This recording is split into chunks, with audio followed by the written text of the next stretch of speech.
श्रद्धा पूर्वक, ईश्वर से प्रीति पूर्वक, लोक कल्याण की भावना से प्रेरित होकर कर्म करना अनुपधा कहलाता है। तो वैदिक कर्मों के कुल कितने भेद हो गए? 4। दृष्ट अदृष्ट प्रयोजन वाले, उपधा और अनुपधा रूप वाले। अब प्रशस्त ऋषि बता रहे हैं अधर्म का स्वरूप क्या है, अधर्म किसे कहते हैं। तो अधर्म प्रकरणम, अधर्म वैधर्म्यम, अधर्म कहते हैं विधर्मता को, धर्म से विगत हो जाना, वैधर्म्य को ही अधर्म कहा है। धर्म नामक अदृष्ट की उत्पत्ति का वर्णन करके अब क्रम प्राप्त अधर्म रूप अदृष्ट का वर्णन करते हुए भाष्यकार कह रहे हैं अधर्मोपि आत्मगुण है। जैसे धर्म आत्मा का गुण है, वैसे अधर्म भी आत्मा का ही गुण है। कर्तुरहित प्रत्यवाय हेतु, कर्तुहु अहित प्रत्यवाय हेतु, इसमें इसका हेतु क्या है अधर्म का? कर्तुहु अहित, करने वाले का अहित होता है, और प्रत्यवाय, और ये अधर्म दुख का कारण होता है। अहित का हेतु है ये कर्तु, कर्तु माने करने वाले, करने वाले के का क्या होगा? इससे अधर्म से अहित होगा। तो अहित का हेतु क्या है? अधर्म। करने वाले के अहित का हेतु अधर्म है, और प्रत्यवाय, और करने वाले के दुख का हेतु भी अधर्म है। अधर्म से इसका अहित भी होगा, इसको दुख भी मिलेगा। अतीन्द्रियो अंत्य दुख संविज्ञान विरोधी, और ये दुख जो है ये इसके दो अर्थ हैं। अतीन्द्रिय माने अतीन्द्रिय, इसको बाहर वाली इंद्रियों की दृष्टि से तो कह सकते हैं, क्योंकि इसकी अनुभूति अंतःकरण से होती है। और दूसरा इसका क्या है? अंत्य दुख और अतीन्द्रिय संविज्ञान विरोधी। ये जो अधर्म है ये अंत्य दुख, अत्यंत दुख से फिर अत्यंत दुख का विरोधी, अत्यंत है अंत्य है, अंत्य, अंत्य दुख विरोधी, जो अंतिम दुख मिल सकता है उसका ये विरोधी है अधर्म। अंत्य दुख का विरोधी मतलब जितने भी हमारे दुख हैं, जब हमें पराकाष्ठा के ऊपर दुख मिल जाएंगे तो फिर हम वहाँ से मुड़ जाएंगे, वो इसका विरोधी है। जो अंत्य दुख है ना, पराकाष्ठा वाला दुख, वो अधर्म का विरोधी है, फिर वहाँ से हम इसको छोड़ देंगे। और अतीन्द्रिय संविज्ञान विरोधी, और जब हमें अतीन्द्रिय सम्यक ज्ञान हो जाएगा तब भी हम इसको छोड़ देंगे, तो वो भी इस अधर्म का विरोधी है। अतीन्द्रिय संविज्ञान और पराकाष्ठा का दुख, वे दोनों अधर्म के विरोधी हैं। वहाँ से अधर्म से फिर यू टर्न हो जाएगा व्यक्ति का। तस्य तु साधनानि शास्त्रे प्रतिसिद्धानि धर्म साधन विपरीतानि हिंसा नृत्य स्तेय आदिनी। इसके साधन क्या हैं अधर्म के? कह रहे हैं शास्त्र में, शास्त्रे प्रतिसिद्धानि धर्म साधन विपरीतानि, शास्त्र में जिनका प्रतिषेध किया है, शास्त्र में विधान किसका किया है? धर्म आदि का, और जिनका प्रतिषेध किया है शास्त्र प्रतिषिद्धानि धर्म साधन विपरीतानि, धर्म के जो साधन बताए हैं, धर्म के साधन क्या हैं? यम नियम आदि। तो फिर अधर्म के साधन क्या हो जाएंगे? उससे उल्टा। जैसे वहाँ पर अहिंसा स्तेय, अहिंसा सत्य अस्तेय आदि है ना, तो वहाँ अहिंसा का उल्टा यहाँ क्या हो जाएगा? हिंसा। और अनृत का उल्टा नृत, नृत हिंसा नृत। अस्तेय का उल्टा स्तेय, चोरी करना। तो ये सारे इसके साधन हैं जो धर्म के साधन बताए हैं उससे विपरीत, और शास्त्रों में जिनका प्रतिषेध किया है कि हिंसा नहीं करनी चाहिए, वो वाले कर्म यदि कोई हिंसा करता है फिर तो वो क्या हो जाएगा? धर्म, अधर्म का साधन। ये अधर्म के साधन हैं। विहिता अकरणम, और इसके हेतु इसके साधन क्या हैं? जो जिनका विधान किया है, विहित कर्म है, जो ब्रह्मचर्य को ये कर, ब्रह्मचारी को ये करना चाहिए, गृहस्थी को, वानप्रस्थी को, सन्यासी को, जो उनके विहित वर्ण आश्रम धर्म हैं उनसे उनको न करना, विहिता अकरणम। तो ये अधर्म का हेतु है, उसके साधन है। प्रमादश्च, बड़ी अच्छी बात कही है, प्रमाद भी अधर्म का जनक है। प्रमाद करते हैं तो ये अपने आप में ही अधर्म है। कितनी अच्छी बात है, देखो। हाँ ठीक है, तो अति भोजन तो शारीरिक पापों का कारण है ही। तो ऐसे ही यहाँ पर कहा प्रमादश्च, प्रमाद भी अधर्म का उत्पत्ति करने वाला है, इसलिए प्रमाद से बचना, आलस्य और प्रमाद।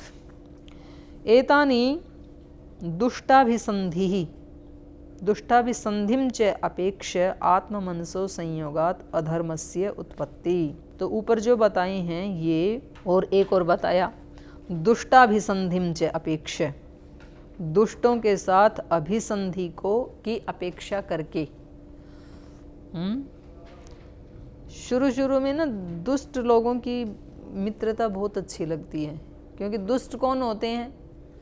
जो हमारे दुर्गुणों को और ज़्यादा बढ़ा देते हैं।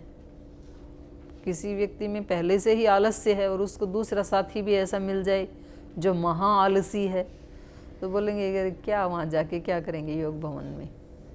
ये सारे जाने वाले भी ऐसे ही हैं, इनमें कौन से गुण हैं? इनका जीवन देख लो, ये रोज़ जाते हैं, इनका देख लो, ये रोज़ उठते हैं, ये सब ऐसे ही है, सोते हैं आराम से। चलो कोई आएगा तो बोल देंगे कि सिर दर्द हो रहा है, बुखार हो रहा है।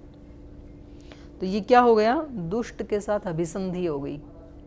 सज्जन के साथ अभिसंधि होती तो वो कहता कि प्रमाद नहीं करना है, इसमें दूसरे का नहीं अपना हित छिपा हुआ है, अपना ही हम समय को एक एक दिन करके बर्बाद कर रहे हैं, और गया हुआ पल कभी भी वापस नहीं आता है। आज जो पल गया वो गया, इसलिए एक पल भी व्यर्थ बिताए बिना मुझे अपने धर्म का वो बनाना है, एक बंडल बनाना है, अपने शुभ संस्कारों का एक खजाना मुझे तैयार करना है। ऐसा कहेगा तो फिर उसको भी लगने लगेगा कि भाई ये मेरा मित्र कह रहा है तो ठीक ही कह रहा है, तो फिर धर्म की उत्पत्ति हो जाएगी। लेकिन यहाँ दुष्ट अभिसंधिं च अपेक्ष, दुष्ट की अभिसंधि की अपेक्षा करके आत्ममनसो संयोगात, आत्मा और मन के संयोग से अधर्मस्य उत्पत्ति, अधर्म की उत्पत्ति हो जाती है। फिर अधर्म भी अहंकार विशिष्ट जीवात्मा का ही गुण है। वह अधर्म आचरण करने वाले कर्ता के दुख, पढ़ूं कि रहने दूं? रहने देती हूँ, इसकी हिंदी बताई दी ना मैंने। अब सूत्रकार पवित्र द्रव्य का लक्षण बताते हैं। पवित्र द्रव्य क्या है? तो सूत्र बोलिए, यदिष्ट रूप रस गंधस्पर्शम प्रोक्षितम अभ्युक्षितम च तच्छुति छुचि। यहाँ पर वो विसर्ग छूटे हुए हैं। यत इष्ट रूप रस स्पर्श गंध स्पर्शम, जो मन को इष्ट हैं, मन को अच्छे लगने वाले जो रूप रस गंध स्पर्श आदि हैं, प्रोक्षितम अभ्युक्षितम च, और वो प्रोक्षितम, प्रोक्षितम माने शुद्ध किए हुए। इसके दो अर्थ किए हैं आचार्य जी ने। शुद्ध किया हुआ मतलब मंत्रोच्चारण पूर्वक जल से शुद्ध किया हुआ, या अपना पसीने से सींचकर कमाए गए जो शब्द स्पर्श रूप रस आदि जो विषय हैं, तो उसको प्रोक्षित कहेंगे। बोलते हैं ना व्यक्ति, भाई ये मेरे घर में जितने भी ये सुख के साधन हैं ये सब खून पसीने की कमाई के हैं, ईमानदारी के हैं, ये ऐसे नहीं आए हैं कहीं से। तो उस वो जो शब्द स्पर्श आदि मिल रहे हैं जो हमें अच्छे भी लगते हैं, तो वो कैसे होने चाहिए? प्रोक्षितम, पवित्र। प्रोक्षितम अभ्युक्षितम च, अभ्युक्षितम माने बिना मंत्रोच्चारण के शुद्ध या पूरे समाज की स्वीकृति से प्राप्त। अभ्युक्षितम माने अभ्युगम कहते हैं ना, स्वीकृति, मान लिया गया है। लोग ये नहीं कह रहे हैं कि इसके सुखों की तरफ क्या देखना है, ऐसे दुनिया का लूट लूट के अपने घर को भर रखा है, ऐसा कोई ना कहे। दूसरे लोग भी यही कहें कि इन्होंने अपनी मेहनत से सब खड़ा किया है। तो उनको क्या कहा? उन सुख साधनों को शुचि, उनको शुचि कहा है। शुचि और अशुचि की परिभाषा बता रहे हैं। तो शुचि क्या है? जो द्रव्य इष्ट रूप रस गंध स्पर्शम, मन को प्रिय लगने वाले रूप रस गंध और स्पर्श वाला है, मंत्रोच्चारण पूर्वक जल आदि से शुद्ध किया हुआ या अपना पसीना सींचकर कमाया गया है, और जो बिना मंत्रोच्चारण के भी शुद्ध अर्थात पूरे समाज की स्वीकृति से प्राप्त किया गया है, तत्शुचि, वो शुचि है। तो समाज भी बड़ी शक्ति है ना। वैसे जो द्रव्य मन को प्रिय लगने वाले रूप रस गंध और स्पर्श वाला है, मंत्रोच्चारण पूर्वक जल से शुद्ध किया गया या न्याय पूर्वक अपनी गाढ़ी कमाई से पसीने से सींचकर कमाया गया है, या बिना मंत्रोच्चारण के ही शुद्ध किया गया है, माने समाज की स्वीकृति से शुद्ध किया गया है, वो पवित्र समझना चाहिए, उसको शुचि कहते हैं। अब सूत्रकार अशुचि द्रव्य का स्वरूप बताते हैं। अशुचि द्रव्य कौन से हैं?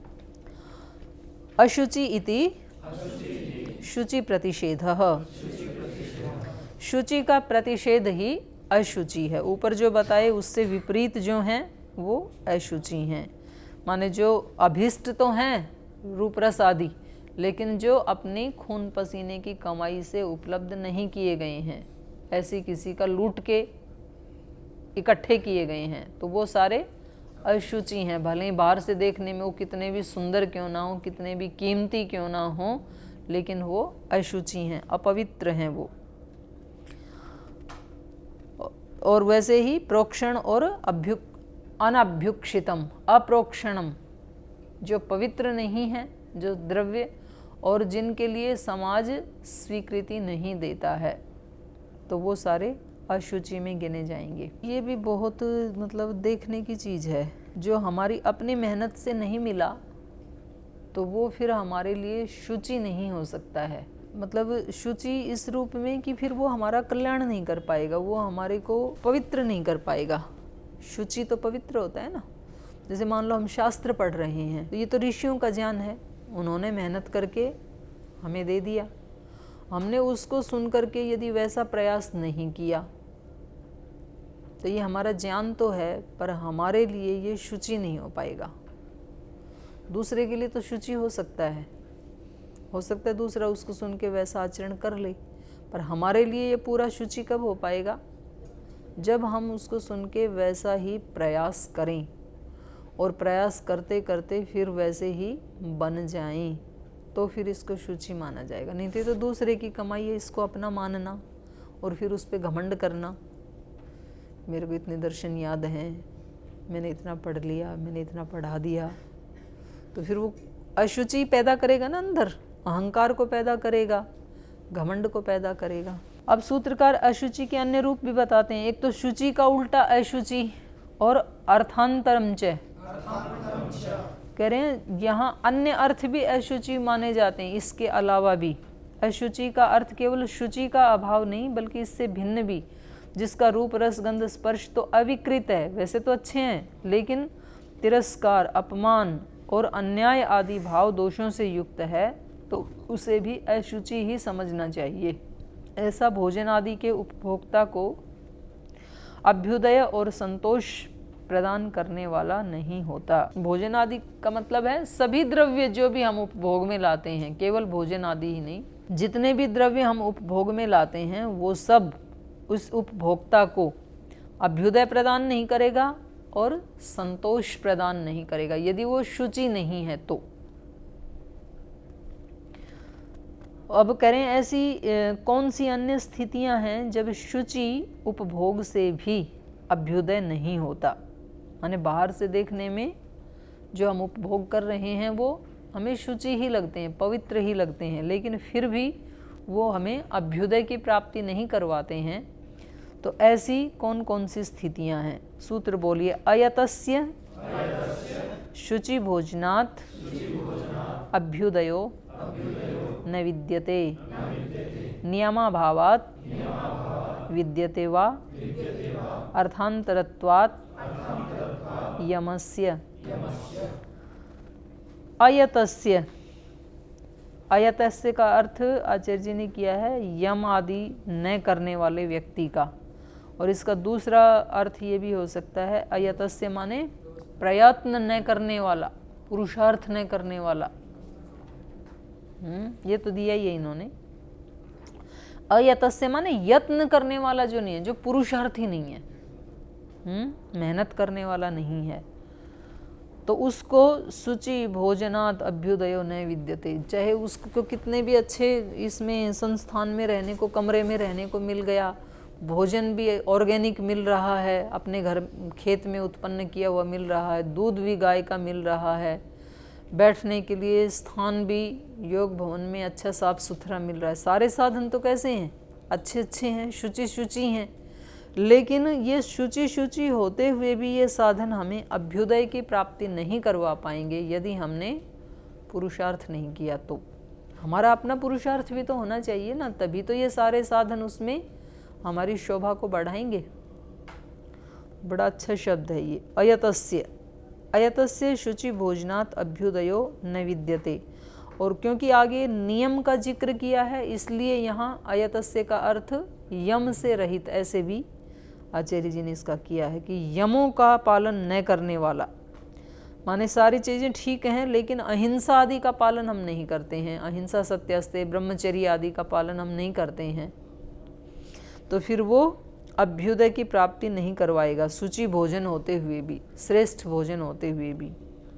नियमाभावात् विद्यते वा, कह रहे हैं कि विकल्प से चलो कभी आप नियमों का पालन ना कर पाएँ तो चलेगा, शौच संतोष तपस स्वाध्याय ईश्वर प्रणिधान, उसमें कहीं चूक हो गई तो फिर भी थोड़ा सा अवसर है, लेकिन अहिंसा सत्यस्ते ब्रह्मचर्य अपरिग्रह, इनका पालन यदि नहीं किया तो फिर तो बिल्कुल अभ्युदय की प्राप्ति नहीं होगी।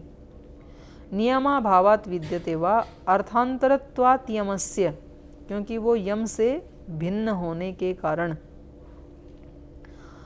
इन्होंने अर्थ किया है यमों का पालन न करने वाले व्यक्ति का पवित्र उपभोग से भी अभ्युदय अर्थात कल्याण नहीं हो सकता। और नियमाभावात् शौच संतोष आदि नियमों के अभाव में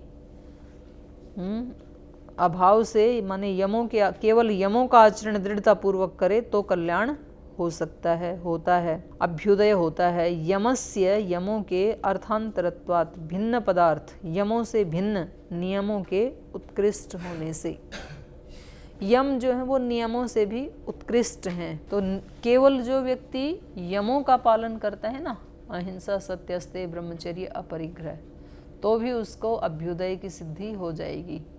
जैसे महात्मा गांधी दो चीज़ को तो लेके चले थे, अहिंसा सत्य, वो सत्य तो कितना था पता नहीं, अहिंसा को उन्होंने और थोड़ा सा साध लिया, तो उसी से उनका मतलब बहुत बड़ा उत्कर्ष हो गया ना लौकिक दृष्टि से। तो ऐसे ही केवल एक सत्य को लेकर राजा हरिश्चंद्र, जिनकी कीर्ति आज तक है, उन्होंने एक यम का पालन इतनी दृढ़ता से पकड़ लिया कि किसी भी हालत में सत्य से समझौता नहीं करना है।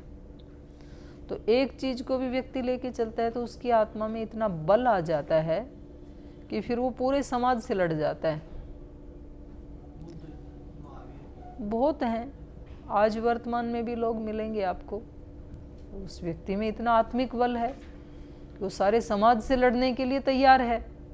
तो ये हिम्मत भी तो होनी चाहिए ना। तो वो किसके पालन से आई? सत्य का पालन करने से। तो एक एक यम का पालन करने से भी व्यक्ति में वो आती है, ताकत आती है, उसका अभ्युदय सिद्ध होता है, ऐसा कह रहे हैं वैशेषिककार। तो इसके मनुस्मृति आदि के उदाहरण दे रहे हैं। यमान सेवते सततम न नियमान केवलान बुधः, यमान पतति अकुर्वाण नियमान केवलान भजन। यमान सेवेत, यमों का सेवन करे, सततम निरंतर, न नियमान केवलान, केवल नियमों का नहीं, बुध माने जो प्रबुद्ध व्यक्ति है, तो वो यत्न पूर्वक लगातार सतत यमों का सेवन जरूर करे। यमान पतति अकुर्वाण, यमान अकुर्वाण पतति, यमों का पालन न करते हुए पतन को प्राप्त हो जाएगा, गिर जाएगा। केवलान नियमान भजन, केवल नियमों का ही पालन करने वाला और यमों का पालन न करने वाला पतति, वो फिर गिर जाता है। अब धर्म के बारे में बता रहे हैं। धर्म क्या है? धर्म प्रकरणम, ये प्रशस्त आचार्य बता रहे हैं। अभी सूत्रकार ने बीच में ब्रेक ले लिया। तो इनका धर्म क्या कह रहे हैं? धर्मः पुरुष गुणः, धर्म भी पुरुष का गुण है, आत्मा का ही गुण है। कर्तुः प्रिय हितम मोक्ष हेतुः, और ये जो धर्म है ये करने वाले का प्रिय, उसको खुशी देता है, हितम और उसका हित करता है, और मोक्ष हेतु और उसके मोक्ष का हेतु बनता है। अतीन्द्रियो अंत्य सुख है संविज्ञान विरोधी, उसी की तरह इसको भी बताया कि ये बाहर की इंद्रियां हैं उनकी अपेक्षा तो अतीन्द्रिय है, मन से इसकी अनुभूति होती है सुख दुख की। और दूसरा अंत्य सुख है विरोधी और अतीन्द्रिय संविज्ञान विरोधी। धर्म जो है वो अंत्य सुख विरोधी, माने सुखों की पराकाष्ठा है। जैसे फिर व्यक्ति को क्या लगता है कि भाई ये भौतिक सुख बहुत हो गई, इनसे मेरे को संतुष्टि नहीं मिली, अब तो मेरे को कुछ आध्यात्मिक प्रयास करने चाहिए। तो उस अंतिम सुख, भौतिक सुख जो है उनका ये विरोधी है धर्म। वहाँ से फिर वो धर्म का आचरण करने लगता है। या फिर अतीन्द्रिय संविज्ञान विरोधी, जिसको अतीन्द्रिय संविज्ञान हो गया, बोध हो गया, तो फिर वो धर्म और अधर्म दोनों से ही ऊपर उठ जाता है। फिर वो धर्म का आचरण भी नहीं करता, क्योंकि धर्म का आचरण करते करते ही तो उसको अतीन्द्रिय संविज्ञान हुआ। पुरुषः अंतःकरण संयोग विशुद्ध अभिसंधिज, और ये धर्म जो है ये कहाँ रहता है? पुरुष अंतःकरण संयोगः, इसका संयोग पुरुष के अंतःकरण से, अंतःकरण में रहता है। पुरुष अंतःकरण संयोग है, संयोग विशुद्धा भी संधिजः, विशुद्ध अंतःकरण के संयोग से ये उत्पन्न होता है। जिसका चित्त अंतःकरण विशुद्ध हो गया, उस विशुद्ध अंतःकरण से फिर धर्म की उत्पत्ति होती है। वर्णाश्रमीणानाम प्रतिनियत साधन निमित्तः, और जो वर्णाश्रम कर्म हमारे प्रतिनियत किए हैं, जो बताए हैं, उनका पालन करने से वो इसके साधन बनते हैं। वर्ण आश्रमीणाम प्रतिनियत साधन निमित्तः, वर्ण आश्रमियों के जो प्रतिनियत साधन हैं वो धर्म के निमित्त हैं, उनसे धर्म की उत्पत्ति होती है अपने वर्णाश्रम प्रतिनियत कर्मों का अनुष्ठान करने से। तस्य तु साधनानि श्रुति स्मृति विहितानि वर्णाश्रमीणाम सामान्य विशेष भावेन अवस्थितानि द्रव्य गुण कर्माणि। तस्य तु साधनानि, उस धर्म के साधन क्या हैं? श्रुति स्मृति विहितानि वर्णाश्रमीणाम, श्रुति और स्मृतियों में विधान किए हुए वर्ण आश्रमियों के, अर्थात चारों वर्ण आश्रम वाले लोगों के लिए, ब्रह्मचारी, गृहस्थ, वानप्रस्थ और सन्यासी के लिए जो श्रुति और स्मृतियों में उनके कर्मों का विधान किया है, सामान्य विशेष भावेन, कुछ सामान्य कर्म होते हैं जो सबके लिए होते हैं, कुछ विशेष कर्म होते हैं जो केवल उसी आश्रम वाले के लिए होते हैं। तो सामान्य विशेष भावेन अवस्थितानि, सामान्य विशेष भाव से अवस्थित द्रव्य गुण कर्माणि, जो द्रव्य गुण कर्म हैं वो इसके धर्म की उत्पत्ति के साधन बनते हैं। तत्र सामान्यानि, उनमें सामान्य बता रहे हैं। सामान्य साधन क्या है?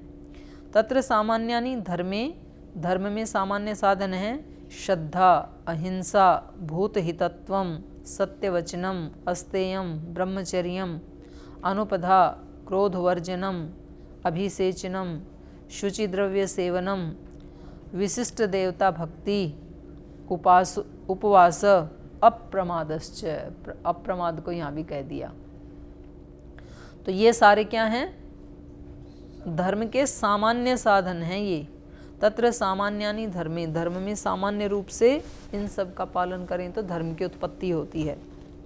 तो बाकी की तो अच्छी अच्छी चीज़ें हैं ही, तो उसमें लास्ट वाला सबसे अच्छा है, उपवासो अप्रमादश्च, जिसके कि हम शिकार होते हैं और अधर्म की उत्पत्ति करते हैं, तो उसके लिए इन्होंने विशेष कथन कर दिया। और फिर विशेष बता रहे हैं, ब्राह्मण क्षत्रिय वैश्यानाम इज्या अध्ययन दानानि, जो इसमें उसको छोड़ दिया चौथे वाले को। ब्राह्मण क्षत्रिय वैश्यानाम, ब्राह्मण क्षत्रिय और वैश्य हैं उनको क्या करना चाहिए? इज्या अध्ययन दानानि, 3 कर्म बता दिए। उनको यज्ञ आदि करना चाहिए, अध्ययन करना चाहिए और दान करना चाहिए, तीनों को। तो पढ़े लिखे होने चाहिए, अध्ययन भी बता दिया, ऐसा नहीं कि भाई हम तो केवल बिजनेस व्यापार करते हैं, ये आप लोग पढ़ो सब, तो उसके लिए मना किया है। इज्जा अध्ययन दानानी ब्राह्मणस्य विशिष्टानि, अब ये तो सामान्य बताए थे, अब ब्राह्मण के लिए विशिष्ट बता रहे हैं। ब्राह्मणस्य विशिष्टानि प्रतिग्रह अध्यापन याजनानि स्ववर्ण विहिताश्च संस्काराः। ब्राह्मण के लिए विशिष्ट कर्म है प्रतिग्रह, दान लेना, कल आया था ना। प्रतिग्रह माने दान लेना, अध्ययन करना, और याजनानी यज्ञ याग आदि करवाना दूसरों के घरों में जा करके, तो ये ब्राह्मण के विशिष्ट कर्म हैं। और स्ववर्ण विहिताश्च संस्कारा, और उसके अपने ब्राह्मण धर्म के जो संस्कार जिनका विधान किया है श्रुति स्मृतियों में, उनका पालन करना, ये इसके विशेष धर्म हो गए।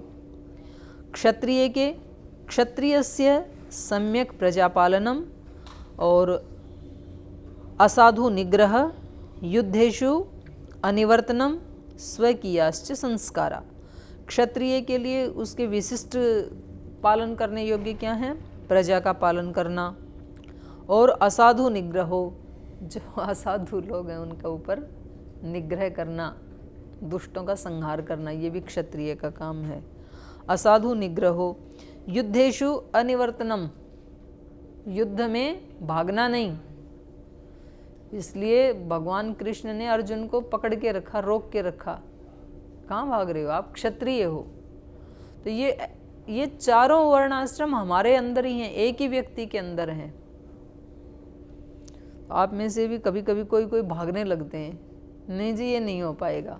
अरे हो पाएगा, क्यों नहीं हो पाएगा, डटे रहो, ये क्षत्रिय का धर्म है, ऐसे भागना नहीं है।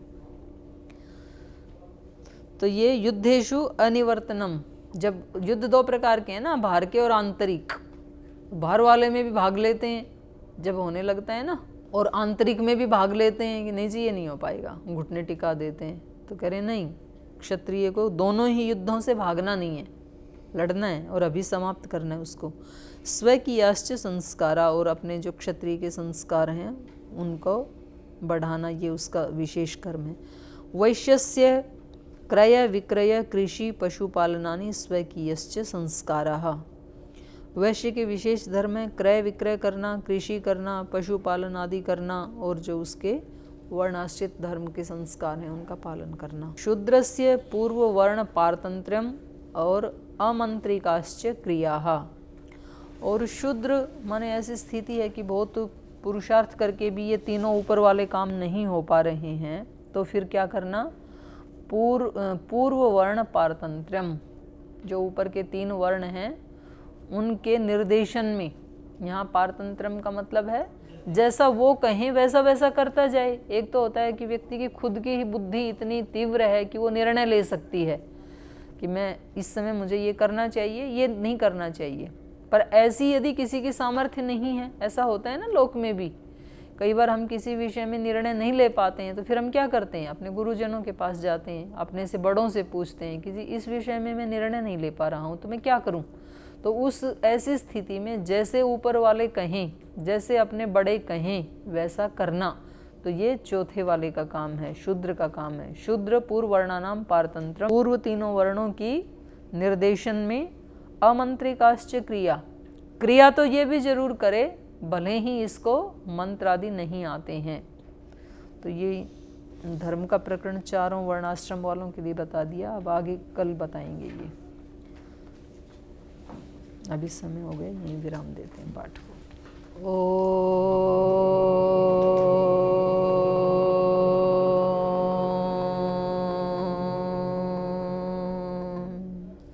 शांति शांति शांति। श्री गुरुभ्यो नमः।